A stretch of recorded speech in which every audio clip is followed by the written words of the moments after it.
अब ब्रो आज हजुरको फेभरेट काउलीको तरकारी बनाउनु ल।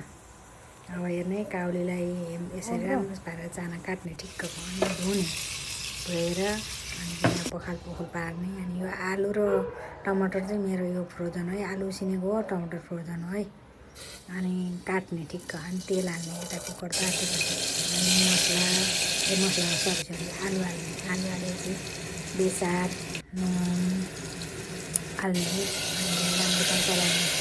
अनि टमाटर पनि हाल्ने अनि पिरो स्वाद अनुसार अनि मसला हाल्ने।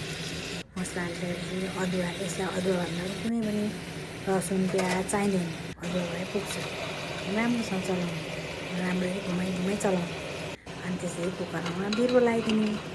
बिर्को लगाएर एक सिटी मात्रै लगाउने, त्यसपछि हावा निकालिदिने। हावा निकालेर फालिदिने। अब यो हावा सबै फालेपछि यस्तो भयो हेर्नु, ठिक्क पाएको नि त। अनि यसलाई राम्रोसँग चलाउने अनि एकैछिन छोपिदिने। फेरि हात छोपेपछि फ्रेस भएर मजाले सट्ट गयो। हजुरलाई मनपर्ने टाइपको।